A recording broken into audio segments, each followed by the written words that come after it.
Tadi Pak Pendeta sudah menyebut memang secara singkat Yeriko menjadi kota yang penting.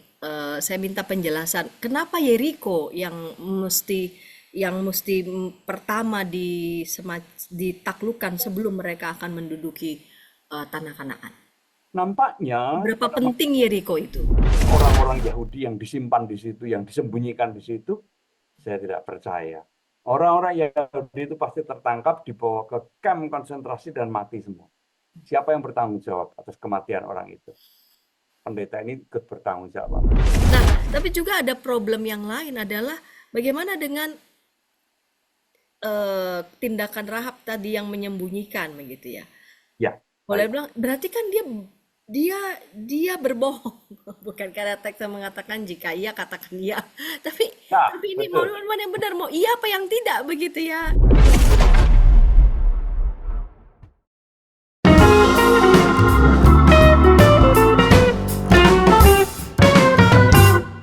Sahabat EKB, kita jumpa kembali dalam program Ngulik Alkitab. Pada episode kali ini kita akan mengulik kitab Yosua pasal 2 ayat 1 sampai 24. Sahabat, program Ngulik Alkitab ini diselenggarakan sebagai media, sebagai sarana bagi kita membaca kitab suci dan menemukan pesan-pesan yang bernats dari setiap teks yang kita ulik dan tentu saja melihat relevansinya bagi kehidupan kita sehari-hari. Teks yang kita ulik Yosua pasal 2 ayat 1 sampai 24 ini akan diulik oleh narasumber kita yang sudah tidak asing lagi, yaitu Bapak Pendeta Mungki Asasmita. Salam jumpa Bapak Pendeta Mungki by Zoom. Salam jumpa Ibu Pendeta Santiani dan juga saudara-saudara dimanapun saudara-saudara berada. Ya, Pak Pendeta Mungki Asasmita akan menolong kita untuk mengulik teks ini, Yosua pasal 2 ayat 1 sampai 24, diberi judul Berbohong demi Allah. Bolehkah? Berbohong demi Allah, bolehkah? Dan kita akan membuka episode kali ini dalam doa. Mari bersama kita berdoa dipimpin oleh Bapak Pendeta Mungki. Mari silahkan Pak Baik. Pendeta Mungki. Mari Bapak Ibu dan saudara sekalian, kita awali ngulik Alkitab kita dengan berdoa.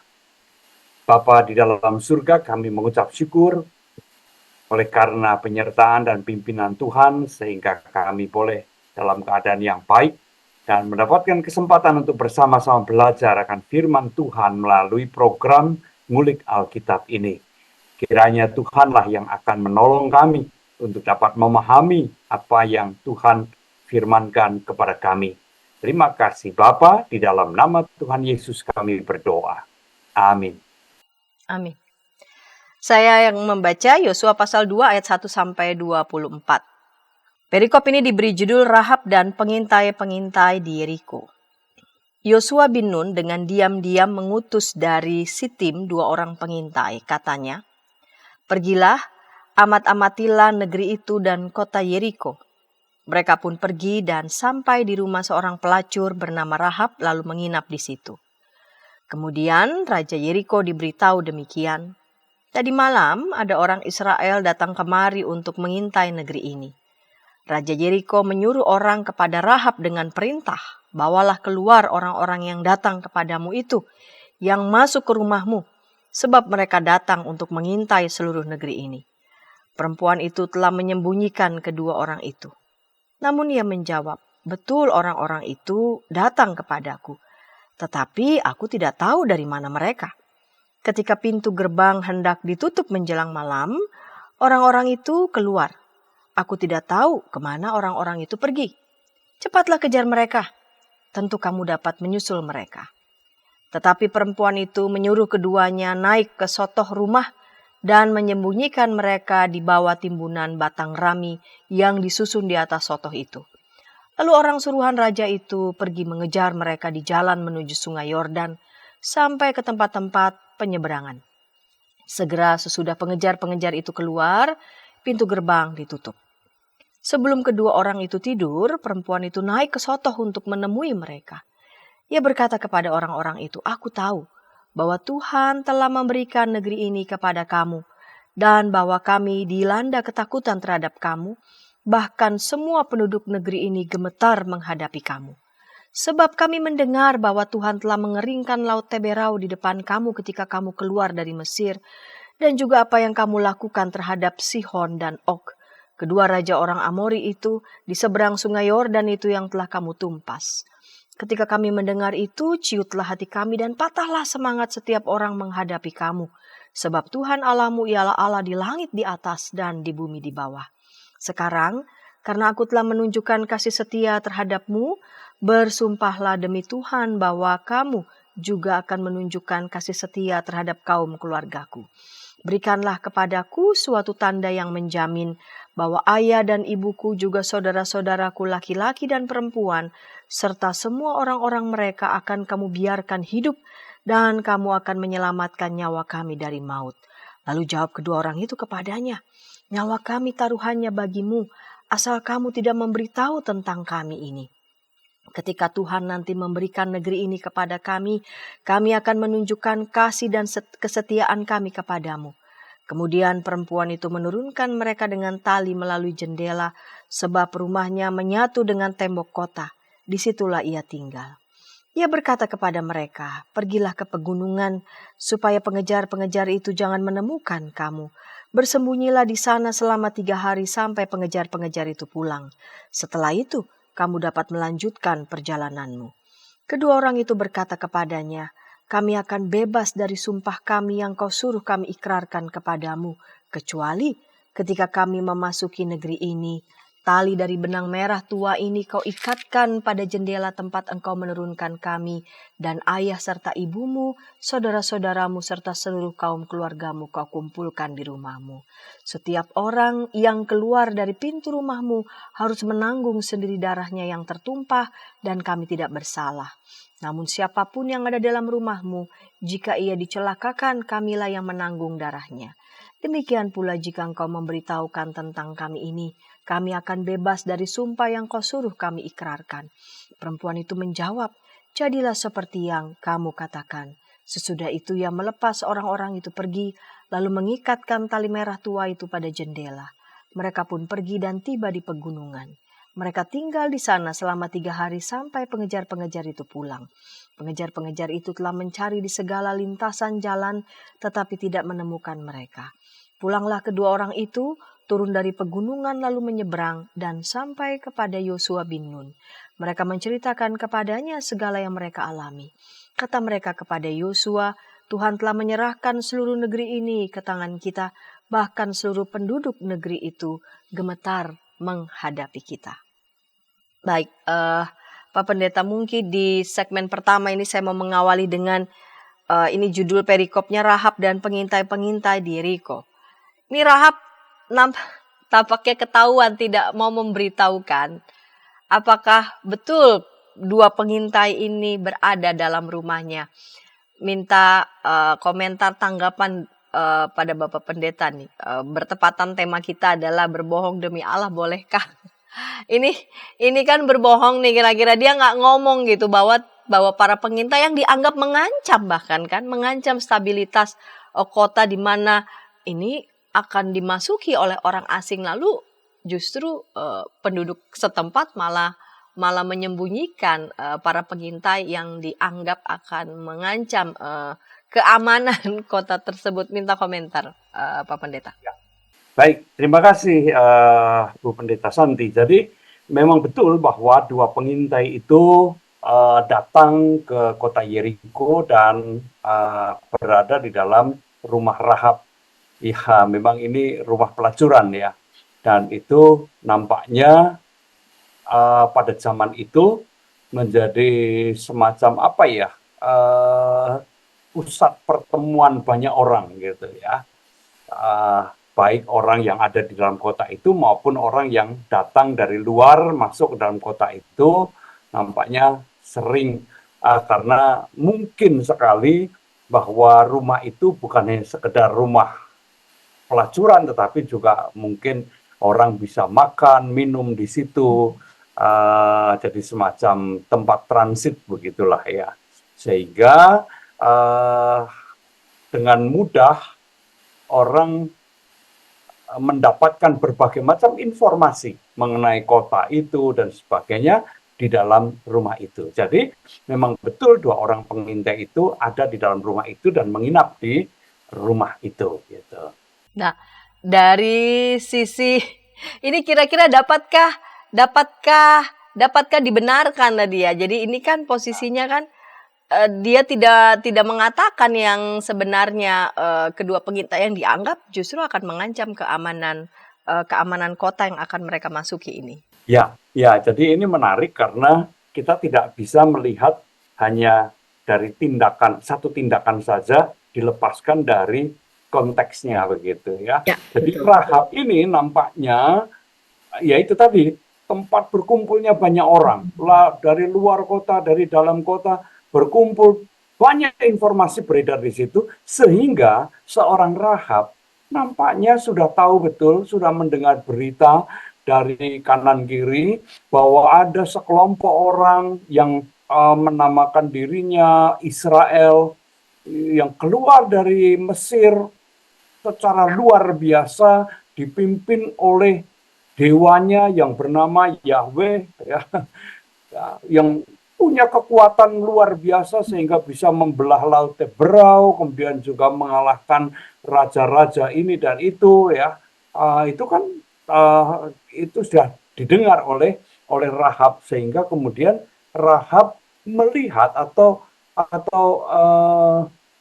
merasa bahwa bangsa ini atau umat ini atau gerombolan ini tidak main-main, dipimpin oleh Allah yang luar biasa. Dan itu sebabnya kemudian ia ingin berpartisipasi di dalamnya. Nah, jadi pada titik ini Rahab menjadi bagian dari umat yang percaya kepada Yahweh.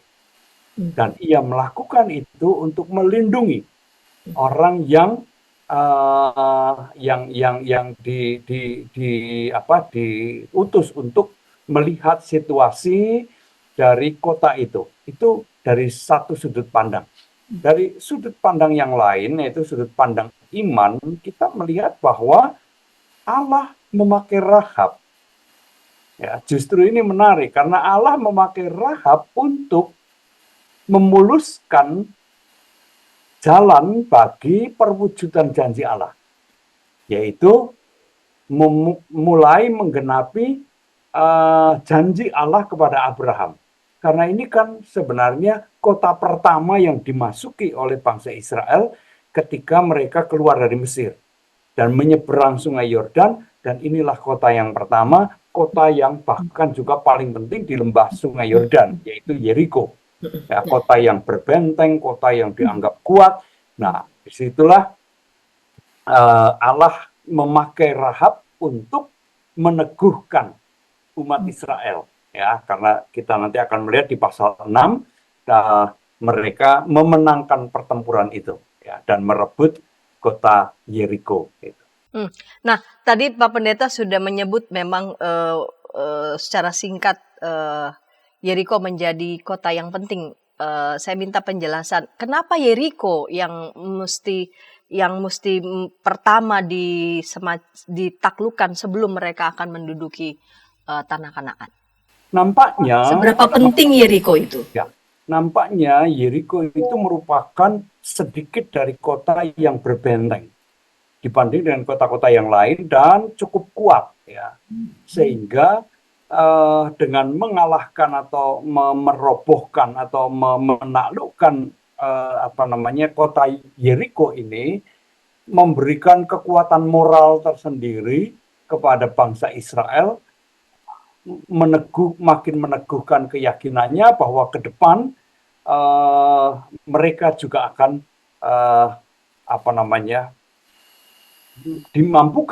dimampukan oleh Allah untuk bisa mengalahkan atau menaklukkan tanah Kanaan ini. Jadi dengan mengalahkan atau menaklukkan Yeriko ini, mereka melihat bahwa janji Allah semakin terwujud begitu. Mereka melihat dengan menaklukkan kota Yeriko ini, janji Allah itu semakin terwujud begitu ya. Ya, terbukti bahwa janji Allah benar-benar terwujud begitu ya, kira-kira. Dan penting bagi Yosua dan temannya untuk melakukan apa? Semacam penyelidikan. Seperti apa? Seperti apa kota yang akan mereka taklukan ini ya. Jadi sebelum mereka masuk, mereka harus memastikan dulu seperti apa gambaran keadaan kota itu. Iya, iya. Jadi mereka perlu pada satu sisi mereka percaya, ya. Yosua terutama ya, kita yang kita ketahui, terutama Yosua yakin bahwa Allah menyertai mereka, Allah menyertai bangsa Israel. Tetapi toh penyertaan Allah tidak membuat mereka kemudian menggampangkan. Itu sebabnya mereka, Yosua kemudian mengutus dulu 2 orang pengintai, 2 orang mata-mata untuk melihat situasi, melihat kondisinya, dan kemudian 2 orang pengintai ini kembali dengan kabar yang makin menguatkan dan meneguhkan Yosua maupun juga seluruh bangsa Israel. Apa berita yang dibawa? Bangsa ini, ya, maksudnya adalah kota Yeriko ini, umatnya, rakyatnya gemetar, panik, ya, diserang oleh kepanikan mendengar berita bahwa orang-orang Israel ini sudah semakin dekat dengan kota mereka. Jadi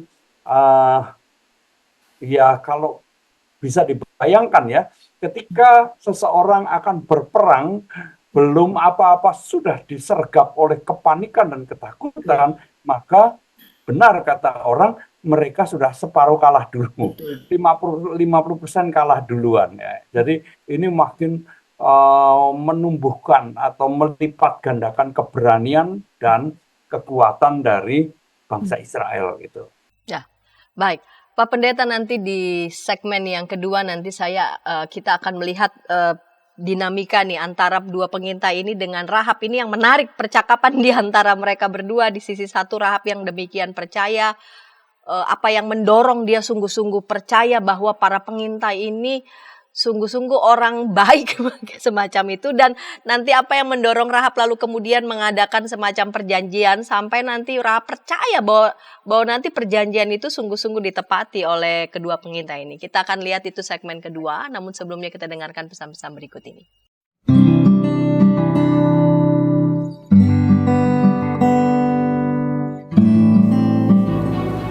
Hi folks, this is Daily Spirit for Youth, a daily devotional that helps you grow closer to God and apply His Word to your life.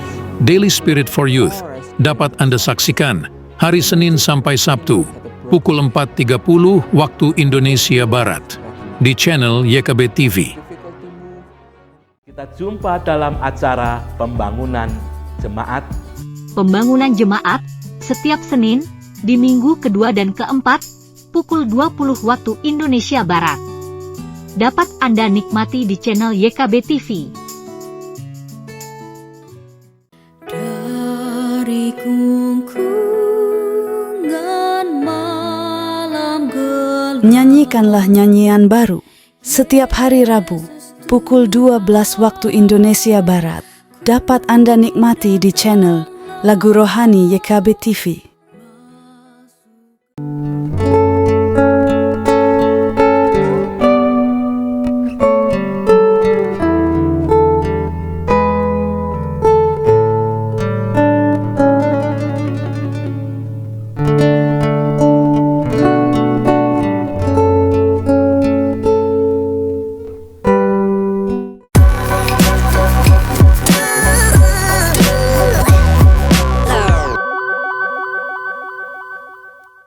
Sahabat YKB, senang masih bersama dengan kami dalam program Ngulik Alkitab. Pada episode kali ini kita mengulik Yosua pasal 2 ayat 1 sampai 24 diberi judul Berbohong Demi Allah. Bolehkah? Dengan narasumber Bapak Pendeta Mungki A. Sasmita dari GKI Sangkra Solo. Saya sebagai pemandu percakapan, Pendeta Santiadi Manurung mengajak sahabat dapat berinteraksi di kolom komentar yang sudah tersedia. Baik Pak Pendeta Mungki, kita lanjutkan di segmen yang kedua ini. Kita melihat dinamika antara Rahab dan 2 pengintai ini. Apa sesungguhnya yang mendorong Rahab menyembunyikan 2 pengintai dan lalu kemudian tidak mau memberitahu, bahkan lebih lanjut mengadakan perjanjian ini kepada 2 pengintai. Apa yang mendorong Rahab sedemikian percaya bahwa memang 2 pengintai ini tidak akan mencelakai Rahab. Dan apa juga yang membuat dua pengintai ini juga percaya kepada Rahab yang notabene dari sistem struktur sosial apa iya gitu ya, Rahab itu bisa memang dipercaya perkataannya. Ya, ya, terima kasih. Jadi yang pertama nampaknya Rahab ini bertindak berdasarkan iman, ya, bahwa imannya mungkin tidak persis seperti yang dimiliki oleh orang-orang Israel, tetapi paling tidak dia percaya bahwa Allah orang Israel ini luar biasa, ya, sehingga dia mau terlibat di dalamnya, di dalam pekerjaannya. Kemudian yang kedua, dia merasa bahwa dia kan mendengar itu ya, seperti tadi saya katakan, dia sudah banyak mendengar tentang berbagai kedahsyatan yang mengiringi perjalanan orang-orang Israel ini. Sehingga Rahab juga percaya bahwa nggak mungkinlah kota ini bisa bertahan melawan kekuatan bangsa ini yang didukung penuh oleh Allahnya. Sehingga dia berpihak kepada orang-orang Israel ini. Nah, memang sulit untuk dijawab kenapa mereka bisa saling percaya. Ini memang sesuatu yang tidak mudah untuk dijawab ya. Karena begini, di dalam teks kita memang tidak disebutkan apa yang membuat dua pengintai ini begitu percaya pada seorang Rahab yang punya profesi seperti itu ya. Ada beberapa yang mengatakan bahwa Rahab ini bukan pelacur biasa, tapi pelacur bakti. Pelacur bakti itu, jadi dalam ritual-ritual kuno Kanaan itu kan ada yang selalu melakukan ritual kesuburan. Nah, dalam ritual kesuburan itu selalu disediakan yang namanya pelacur-pelacur bakti. Sehingga dia bukan pelacur yang menjual dirinya untuk mencari nafkah, tetapi menyediakan dirinya untuk ritual keagamaan dari ritual kuno Kanaan. Tetapi kata yang dipakai di dalam Yosua ini tidak menunjukkan bahwa Rahab adalah pelacur seperti itu. Ya, dia pelacur biasa yang menjual dirinya memang untuk nafkah, untuk kehidupan sehari-harinya. Nah, bagaimana dua orang ini bisa mempercayai? Saya kira di tengah-tengah lautan orang asing, kalau ada satu orang yang mungkin menunjukkan kebaikannya, yaitu dengan menyembunyikan, lalu kemudian melindungi dan menyembunyikan, kedua orang pengintai ini berkesimpulan bahwa orang ini bisa dipercaya. Oleh karena itu, baik membuat perjanjian. Toh, kalau perjanjian itu dilanggar, ya sudah. Bagi dua orang pengintai ini, mungkin kalau dia tertangkap dan terbunuh,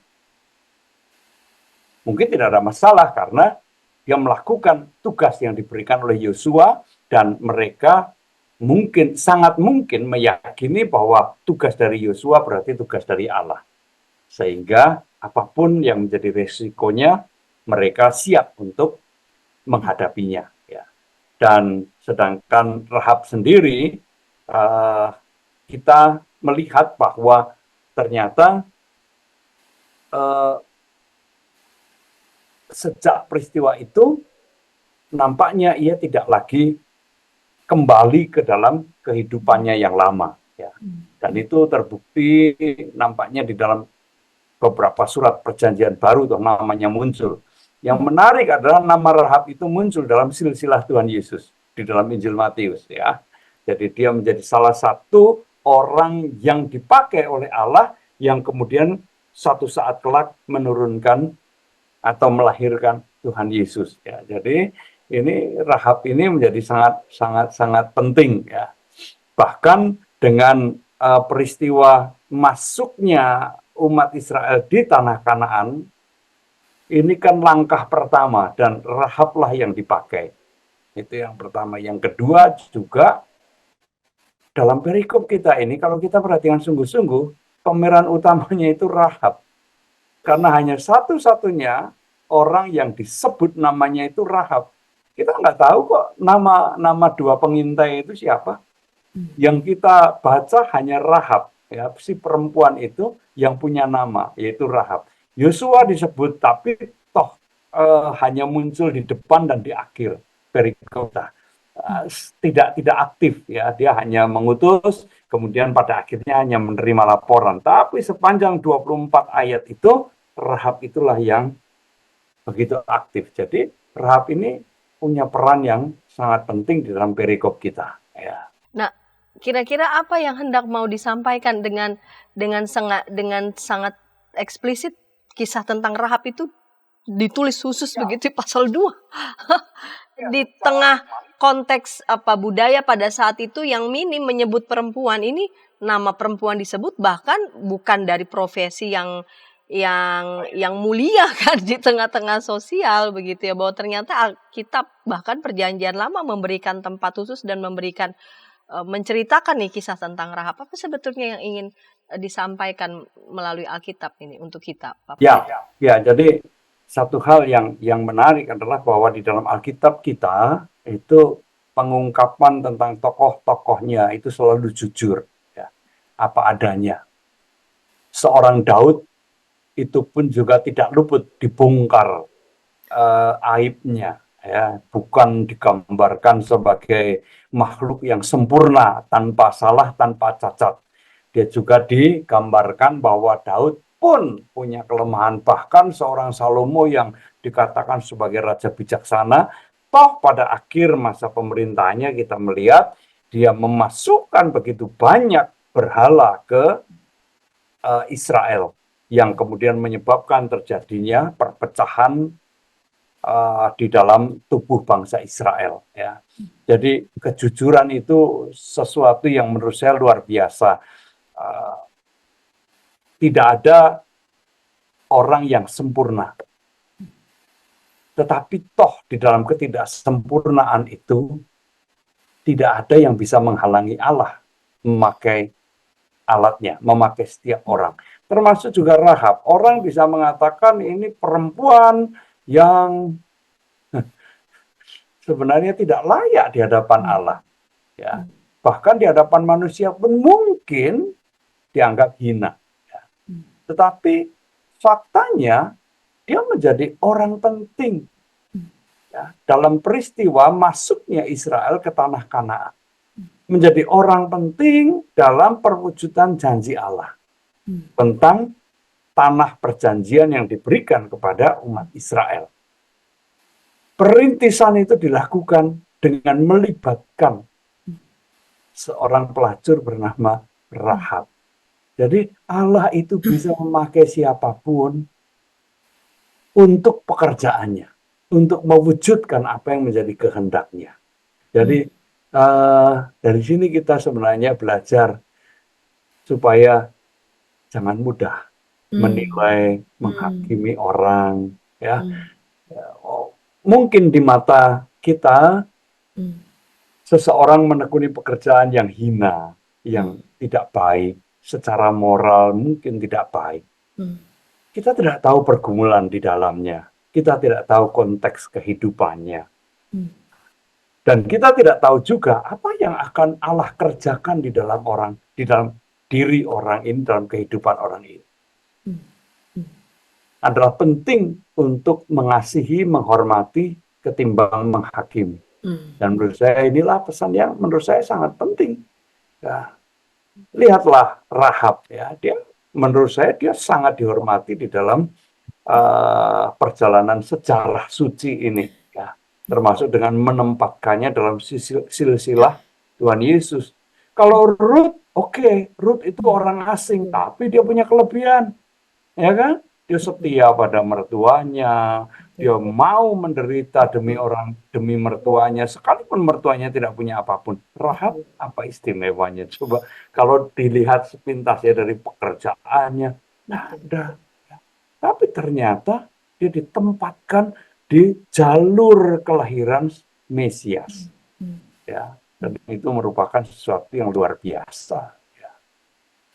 Begitu Bu Santi. Ya, baik Pak Pendeta. Ini kita judulnya adalah berbohong demi Allah, bolehkah? Tadi Pak Pendeta sudah menjelaskan ya, betapapun situasi dan kondisi Rahab seperti itu, tapi di mata Allah, Allah bisa memakai siapapun juga, bahkan di luar prediksi kita, untuk ambil bagian dalam mewujudkan rancangannya yang tidak bisa dibatalkan. Kalau Allah sudah mengatakan A, tidak ada yang bisa membatalkannya. Nah, tapi juga ada problem yang lain adalah bagaimana dengan tindakan Rahab tadi yang menyembunyikan begitu ya. Boleh bilang berarti kan dia berbohong. Bukan karena teksnya mengatakan jika iya katakan iya. Tapi ini mau yang benar, mau iya apa yang tidak begitu ya. Dia bilang iya padahal tidak di sana di posisi sana padahal sini iya. Bagaimana Pak Pendeta menyikapi problem etis ini? Ya, betul. Ini sangat menarik ya, karena kita seringkali sudah ditanamkan satu pemahaman hitam dan putih. Nah, kemudian dasarnya memang itu apa yang pernah dikatakan oleh Tuhan Yesus. Jika ya, katakan ya, jika tidak, katakan tidak. Lebih dari itu datangnya dari si jahat atau dari si iblis. Nah, saya akan meluruskan dulu ini bukan kata-kata Tuhan Yesus yang saya luruskan, tapi pemahaman kita. Kata-kata Tuhan Yesus itu diucapkan dalam konteks sumpah, dan sumpah itu terkait dengan pengadilan. Ya. Kalau di pengadilan, ya katakan ya, tidak katakan tidak. Betul, itu betul. Kenapa? Karena pengadilan ini kan menyangkut sebuah hukuman yang pada akhirnya dijatuhkan oleh hakim kepada seseorang yang didakwa melakukan suatu kejahatan. Sumpah palsu atau kesaksian palsu itu bisa menyebabkan orang bersalah dibebaskan. Bisa menyebabkan orang tidak bersalah dihukum. Sehingga kesaksian palsu itu akan melahirkan kesewenang-wenangan dan ketidakadilan. Itu sebabnya mengapa Tuhan Yesus menentang keras. Nah, tetapi tidak berarti bahwa apa yang dikatakan oleh Tuhan Yesus ini harus diterapkan ke semua konteks. Ada satu kejadian di Jerman di Perang Dunia Kedua. Ada sekelompok Yahudi, orang-orang Yahudi yang berlari menyembunyikan diri, mereka datang ke rumah pendeta, pastori. Lalu pendeta ini menyembunyikan sekelompok orang Yahudi ini, saya tidak tahu jumlahnya berapa, tapi yang jelas satu keluar cukup banyak, mungkin beberapa belas orang. Dia sembunyikan, ditampung di rumahnya, dan tidak berapa lama kemudian datanglah sepasukan, sekelompok pasukan Nazi Jerman, mengetuk pintu rumah pendeta dan menanyakan apakah betul berita yang dia dengar. Mereka dengar bahwa di rumah Tuan Pendeta ada orang-orang Yahudi. Ya. Lalu pendeta ini mengatakan, ya tadi ada di sini tapi sudah pergi semua. Gitu. Pergi kemana saya tidak tahu. Padahal orang-orang Yahudi itu masih ada di rumahnya. Nah, kalau tidak percaya silahkan periksa sendiri di rumah saya. Nah, pada masa itu seorang pendeta memang sangat dihormati. Ya, sangat dihormati di masyarakat Jerman, sehingga pasukan tentara Jerman ini pun respect dan kemudian tidak melakukan apa yang dipersilahkan oleh pendeta ini. Mereka percaya dengan omongan pendeta ini lalu meninggalkan rumah pendeta ini, sehingga selamatlah sekian belas orang Yahudi. Pertanyaannya, tindakan pendeta ini benar atau enggak? Ada yang mengatakan tidak betul. Karena itu berarti bagaimanapun juga si pendeta ini berbohong. Ya, tidak percaya pada kuasa perlindungan Tuhan. Ya. Nah, saya hanya membayangkan begini, seandainya ini pendeta ini mengatakan, oh itu ada di belakang atau di dalam rumah saya. Apa yang terjadi dengan belasan orang Yahudi itu? Apakah kemudian tiba-tiba Tuhan membuat si pasukan ini tidak melihat? orang-orang Yahudi yang disimpan di situ, yang disembunyikan di situ, saya tidak percaya. Orang-orang Yahudi itu pasti tertangkap, dibawa ke kamp konsentrasi dan mati semua. Siapa yang bertanggung jawab atas kematian orang itu? Pendeta ini ikut bertanggung jawab. Nyawa satu orang itu sangat berharga. Ya, jadi menurut saya dalam keputusan etis itu tidak bisa hitam dan putih, tetapi harus berhati-hati mempertimbangkan. Allah tidak menginginkan kita bertindak gegabah. Ya. Apa yang menjadi prioritas? Kejujuran atau nyawa manusia? Menurut keyakinan saya, tindakan etis yang harus dilakukan atau keputusan etis yang dilakukan adalah mengutamakan keselamatan nyawa manusia. Dengan demikian, apa yang dilakukan oleh pendeta ini, menurut saya bisa dibenarkan secara etis, karena jelas sekali bahwa kalau dia buka apa adanya, matilah sekian belas orang. Dan dia punya tanggung jawab untuk melindungi. Dia dipakai oleh Allah untuk menyimpan, untuk melindungi orang-orang Yahudi ini. Yang tidak bersalah. Ini korban kebencian loh. Ya, jadi orang semacam ini harus dilindungi. Tidak boleh dikorbankan hanya dengan alasan harus jujur apa adanya. Nah, ini kira-kira sama dengan begini. Kalau kita punya orang tua sakit jantung, lalu kemudian mendapat berita sesuatu yang mengejutkan yang bisa menyebabkan orang tua kita seketika serangan jantung, apakah kita akan bicara apa adanya? Enggak kan? Kita diberi hikmat oleh Tuhan untuk mempertimbangkan. Ya. Ada anggota jemaat yang konsultasi, orang tuanya sakit jantung, tiba-tiba mendengar anaknya meninggal. Apa yang dilakukan? Kalau dia beritahu apa adanya, pasti akan kaget dan meninggal. Dalam situasi macam itu, apa yang akan dilakukan? Padahal si orang tua ini sering sekali menanyakan gimana kabar anaknya ini. Ya terpaksa anak yang ada akan mengatakan baik-baik saja. Ya. Sampai akhirnya orang tua itu meninggal. Orang tua itu tidak tahu bahwa anaknya sudah meninggal. Nah, kalau dikatakan, oh anaknya itu sudah meninggal, ya apa yang akan terjadi? Ya, orang bisa mengatakan ya kita tidak tahu apa yang terjadi. Sudah jelas.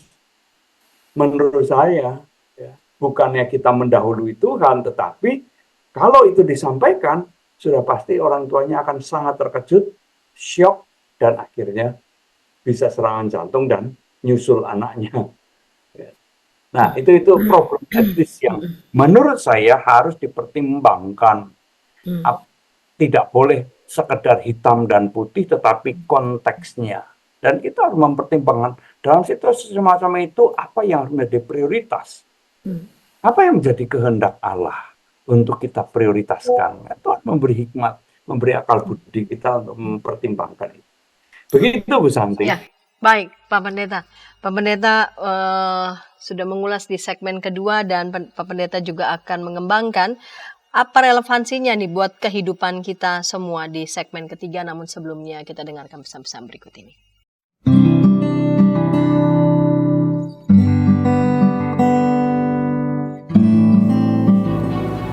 Hi folks, this is Daily Spirit for Youth, a daily devotional that helps you grow closer to God and apply His Word to your life. Daily Spirit for Youth dapat Anda saksikan hari Senin sampai Sabtu pukul 4.30 waktu Indonesia Barat di channel YKB TV. Kita jumpa dalam acara Pembangunan Jemaat. Pembangunan Jemaat setiap Senin di minggu kedua dan keempat pukul 20 waktu Indonesia Barat. Dapat Anda nikmati di channel YKB TV. Dari kungkungan malam gelap. Nyanyikanlah nyanyian baru setiap hari Rabu pukul 12 waktu Indonesia Barat. dapat Anda nikmati di channel Lagu Rohani YKB TV.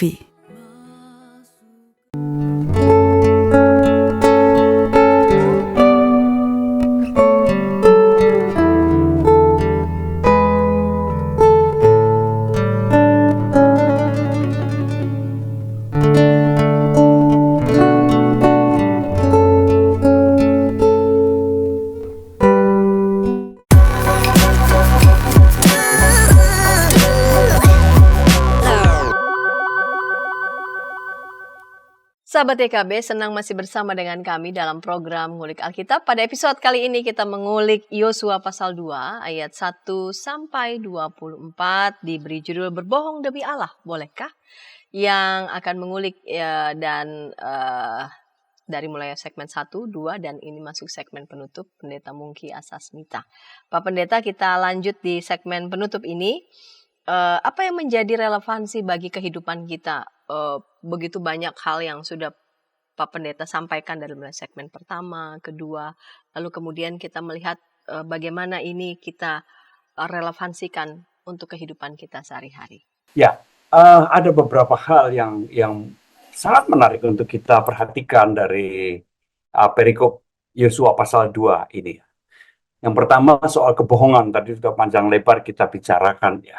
Jadi kebohongan itu harus dilihat di dalam konteksnya, ya, tidak boleh dilihat secara hitam putih.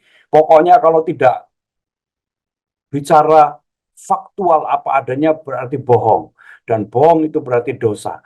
Ya, tentu tidak boleh seperti itu karena kita akan menjadi orang yang sangat naif dan sangat berbahaya, sangat berbahaya. Jadi kita harus bisa bijaksana, mempertimbangkan konteks, mempertimbangkan apa manfaat yang tentunya untuk semua, bukan hanya untuk diri kita sendiri, untuk kepentingan yang lebih luas, apa manfaatnya. Ya, jadi ini bukan hanya sekedar kalau kita hanya melihat kebohongan itu hitam dan putih, maka kita akan menjadi orang yang sangat legalistik dan moralistik.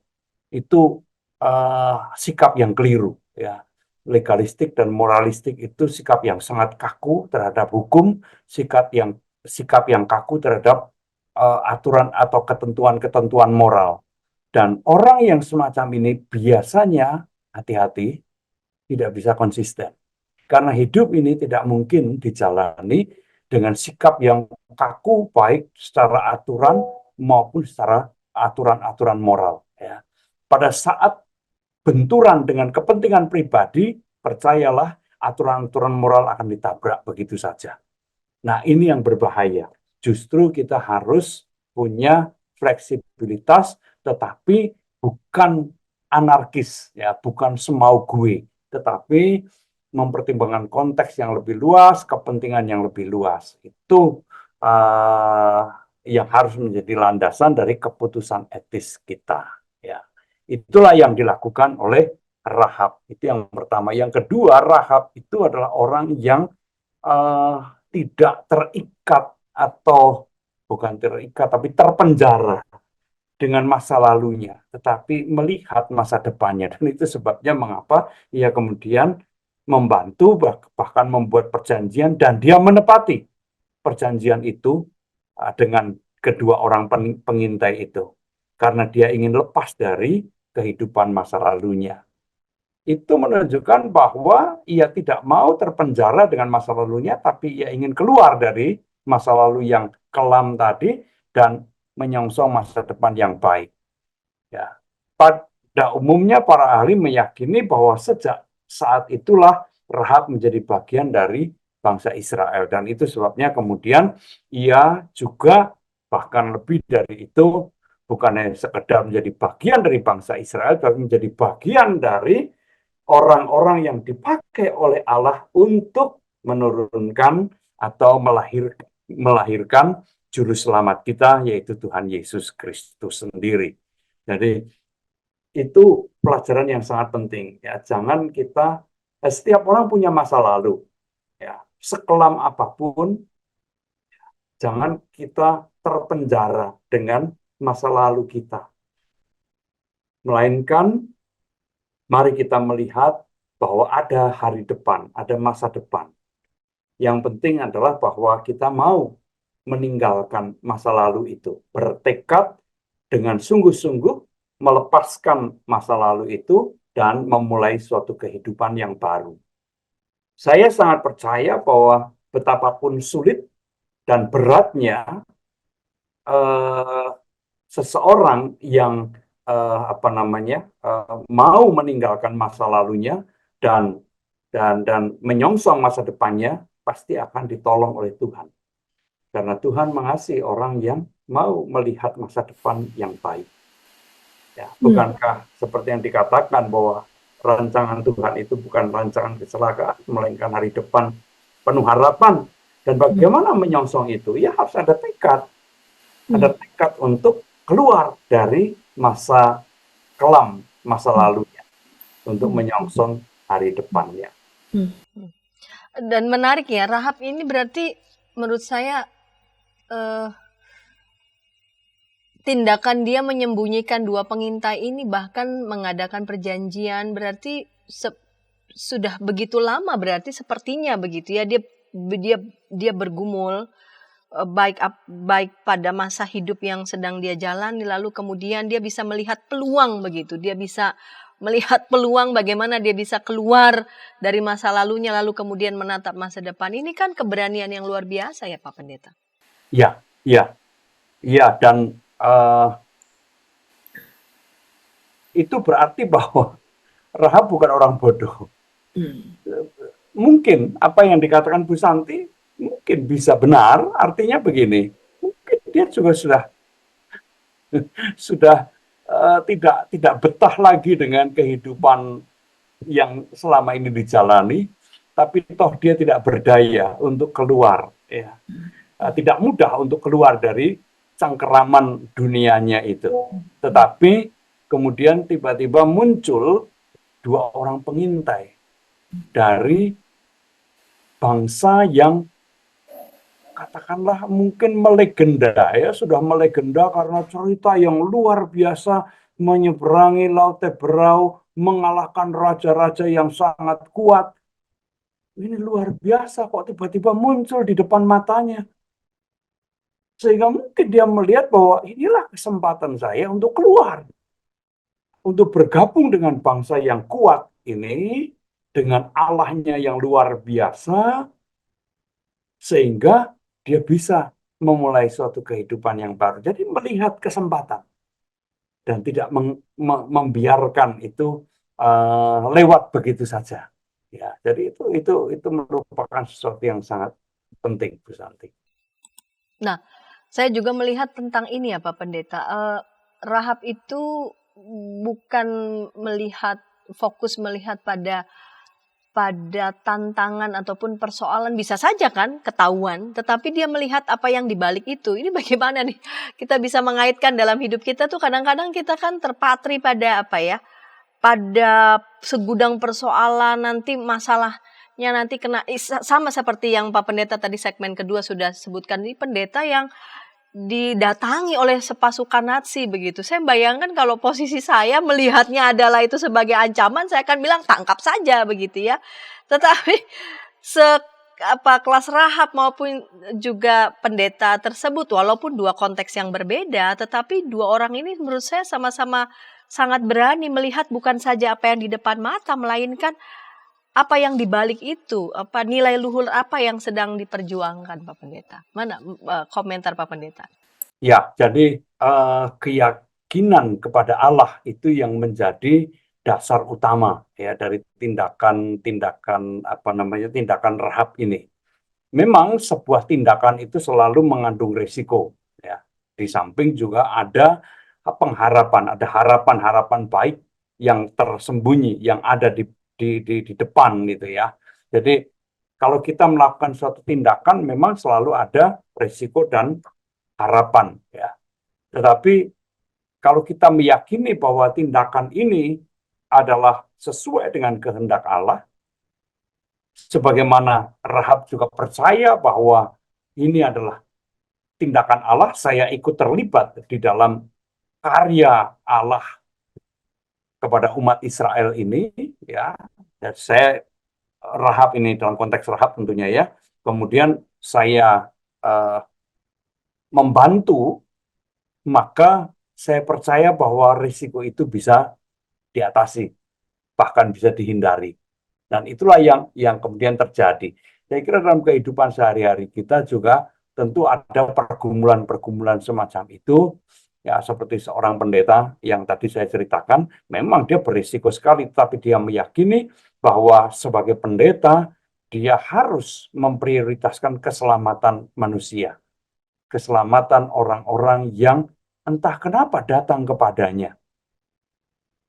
Dia tidak pernah mengumumkan, datanglah ke rumah saya, tapi orang datang ke rumahnya.